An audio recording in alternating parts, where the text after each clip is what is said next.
Cerita ini jarang terungkap. Cerita yang jarang terungkap ini tentang ayahnya Pierre Tendean. Ternyata, ayahnya Pierre Tendean pernah diculik gerombolan PKI tapi kemudian bisa selamat. Pierre Tendean yang dimaksud adalah Pierre Andries Tendean, salah satu ajudan Jenderal Abdul Haris Nasution yang jadi korban penculikan dan pembunuhan komplotan Gerakan 30 September.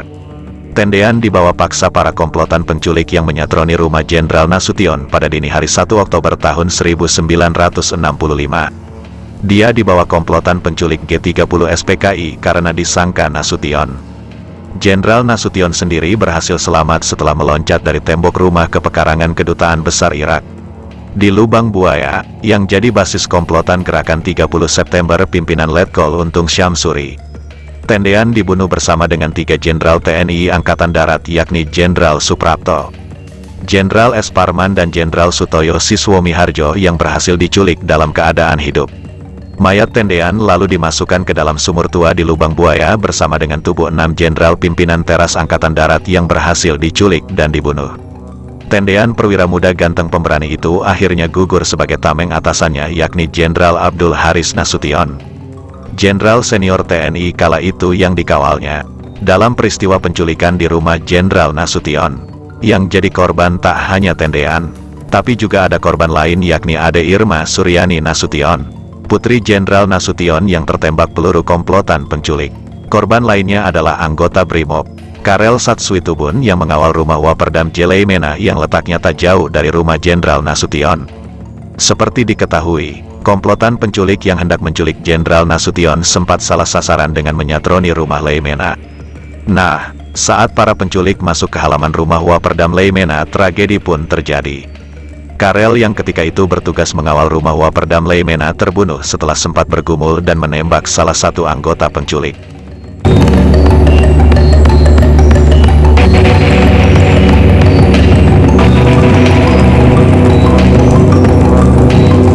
Kembali ke cerita ayahnya Pierre Tendean.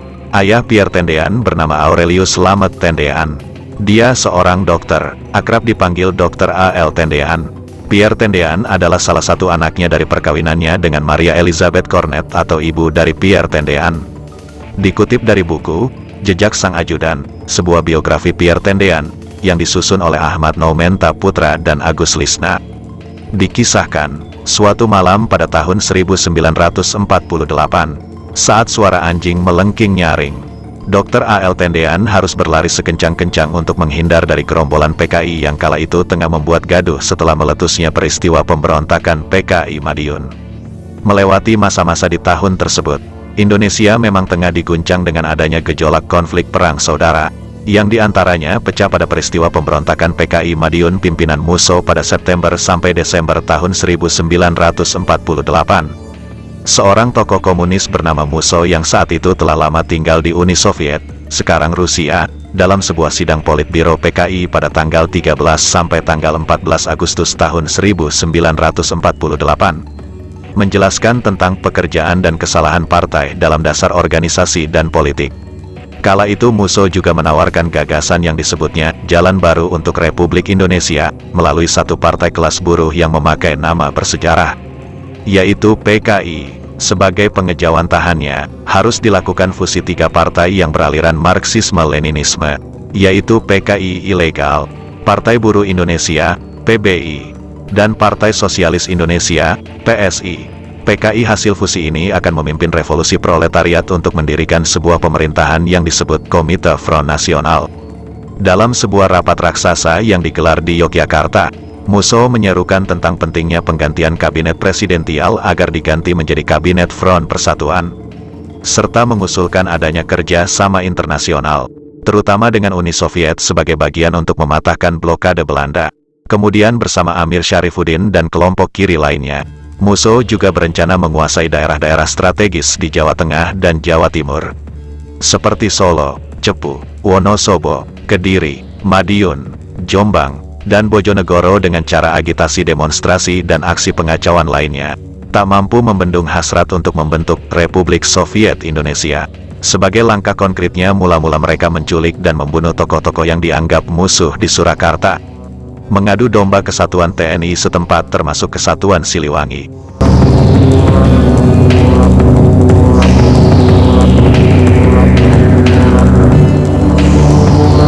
Atas komando dari pemerintah, kesatuan-kesatuan TNI yang tidak berhasil diadu domba dengan dipimpin oleh Kolonel Gatot Subroto langsung turun tangan memulihkan keamanan di Surakarta dan sekitarnya. Ketika konsentrasi semua pihak tertuju pada Surakarta, pada tanggal 18 September tahun 1948, PKI atau Front Demokrasi Rakyat, FDR, menuju ke timur dan menguasai kota Madiun, Jawa Timur, sekaligus memproklamasikan berdirinya Republik Soviet Indonesia. Hari itu adalah saat ketika terdapat ribuan manusia memanggul senapan, kelewang, celurit, serta pentungan dan bergerak menerjang ke segala arah. Memori kelam tersebut turut mengantarkan perjalanan bangsa Indonesia yang kala itu baru merdeka. Gambaran-gambaran mengerikan tampak sulit terhapus begitu saja dari para saksi mata yang menyaksikan para serigala haus darah memekik dengan berbagai senjata, menghujam dengan teriakan, makian, dan menerjang beringas dengan penuh kebencian. Sejak zaman Belanda, bahkan pada zaman Jepang, bangsa ini sudah kenyang dipertemukan dengan kenyataan keras. Namun, kenyataan itu tak mampu menggetarkan hati rakyat karena lawan yang dihadapi adalah pasukan asing yang tak dikenal. Bedanya gerombolan yang membabi buta menyerang adalah orang-orang yang dikenal, bahkan mungkin tetangga mereka sendiri. Suasana damai dalam masjid menjadi robek, tulis Ahmad Naumenta Putra dan Agus Lisna dalam buku yang disusunnya. Menurut Ahmad Naumenta Putra dan Agus Lisna, saat itu ketenteraman hilang. Doa lembut berubah menjadi teriakan brutal dan pintu yang digedor paksa. Kilatan senjata berupa pisau, pacul, linggis, sekop membacok, menusuk, dan memercikkan darah segar dari nyawa manusia yang direnggut paksa. Serangan mendadak yang sama pada pagi tanggal 18 September tahun 1948 itu juga dilakukan oleh pasukan FDR PKI di Magetan, Trenggalek, Ponorogo, Pacitan, Ngawi, Purwodadi, Kudus, Pati, Blora, Rembang, dan Cepu. Pesantren-pesantren dengan kiai serta santri militan di dalamnya adalah musuh utama yang dengan mudah mereka terjang. Madrasah-madrasah yang di dalamnya berisi santri mereka kunci lalu bakar. Mereka juga menyerbu polsek, polres, depo militer, kantor distrik militer, kabupaten, kejaksaan, kecamatan, bahkan kelurahan pun tidak lepas dari serbuan. Bupati, pati, wedana, kepala polisi, komandan depo, jaksa, kiai, guru, pimpinan partai, dan organisasi beserta para bawahannya beramai-ramai digiring ke suatu tempat, kemudian satu demi satu dijagal di lubang-lubang pembantaian yang telah disiapkan oleh para anggota PKI. Bahkan, di antaranya ada yang masih sempat mengumandangkan azan sebelum dikubur hidup-hidup, sementara lainnya ditembak, dibakar, atau dicincang. Gadis Rashid, seorang pejuang merangkap wartawan yang kala itu menyaksikan pembantaian massal di Gorang Gareng, Magetan, adalah salah satu saksi dan kemudian ia tuangkan dalam sebuah reportase di Surat Kabar Merdeka. 1 November tahun 1948, dalam kurun waktu 3 hari saja, tepatnya dari tanggal 18 sampai dengan tanggal 21 September tahun 1948, pejabat-pejabat negara baik sipil maupun militer, tokoh masyarakat, tokoh politik, tokoh pendidikan, bahkan tokoh agama tewas menjadi korban. Gerakan makar PKI yang dilakukan dengan sangat cepat itu tidak bisa dimaknai lain kecuali sebagai pemberontakan.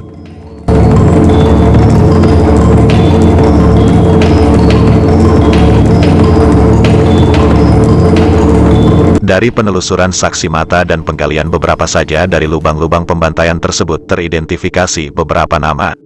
Di antaranya RM Tumenggung Suryo, mantan Gubernur Jawa Timur, Mas Ngabehi Sudipyo, Bupati Magetan, Muwardi, Dr. Pro Kemerdekaan, Kiai Haji Sulaiman Zuhdi Afandi, pimpinan Ponpes At-Tohirin Mojopurno, Magetan, Kiai Imam Mursyid Mutakin, Mursyid Tarikat Syatariyah Pesantren Takeran, Kiai Zubair, Kiai Malik, Kiai Nurun, Kiai Muhammad Nur, R. Ismayadi Kepala Resort Polisi Magetan, R. Duryat, Inspektur Polisi Magetan, Kasianto, Subianto, Holis, Sukir, keempatnya anggota Polri, Suhud, Camat Magetan, R. Murti Kepala Pengadilan Magetan, Kiai Haji Imam Sofwan, pengasuh pesantren di Rejosari, Madiun, serta ratusan lainnya baik warga sipil maupun tokoh masyarakat.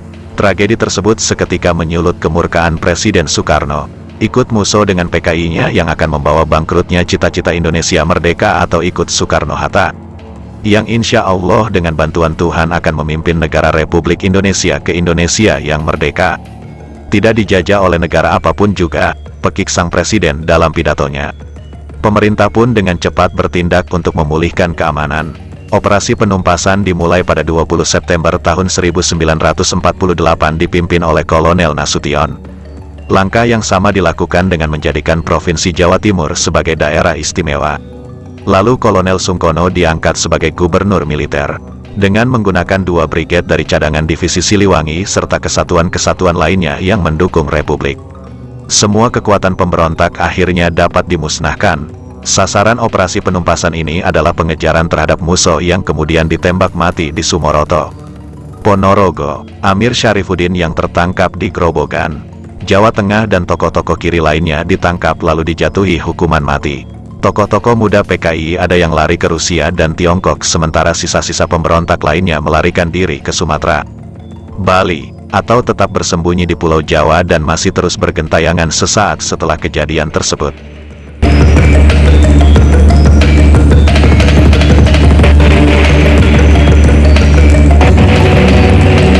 Diceritakan Ahmad Nomenta Putra dan Agus Lisna. Dalam sebuah perjalanan, sisa-sisa gerombolan PKI yang terlibat dalam peristiwa pemberontakan tersebut menyatroni rumah keluarga Tendean. Selain merampok harta benda, mereka juga menculik Dr. A.L. Tendean tanpa diketahui sebab pastinya. Beberapa sumber mengasumsikan bahwa mereka menculik dokter untuk mengobati anggota kelompok mereka yang terluka, atau bahkan dijadikan tameng untuk dapat meloloskan diri. Beruntungnya dalam sebuah kesempatan, Dr. A.L. Tendean berhasil meloloskan diri. Ikhtiar tersebut mengharuskan beliau untuk nekat menceburkan diri ke Kali Manggis. Nahas, meski berhasil meloloskan diri, tetapi berondongan senapan yang membabi buta mendarat di kakinya, tulis Ahmad Nomenta Putra dan Agus Lisna dalam bukunya. Insiden yang terjadi di Kaningan malam itu membuat tulang kakinya pecah dan menorehkan luka tembak pada bagian kaki serta membuat cacat seumur hidup. Inilah kali pertama keluarga Tendean harus berurusan dengan Partai Komunis Indonesia, PKI. Peristiwa tersebut mengharuskan Dr. A.L. Tendean dirawat beberapa waktu di sebuah tempat yang sekarang menjadi Rumah Sakit Dr. Karyadi, Semarang, sekaligus mengantar keluarganya untuk kesekian kalinya ikut hijrah berpindah kota. Kala itu Pierre Tendean sudah menginjak bangku kelas 6 sekolah dasar.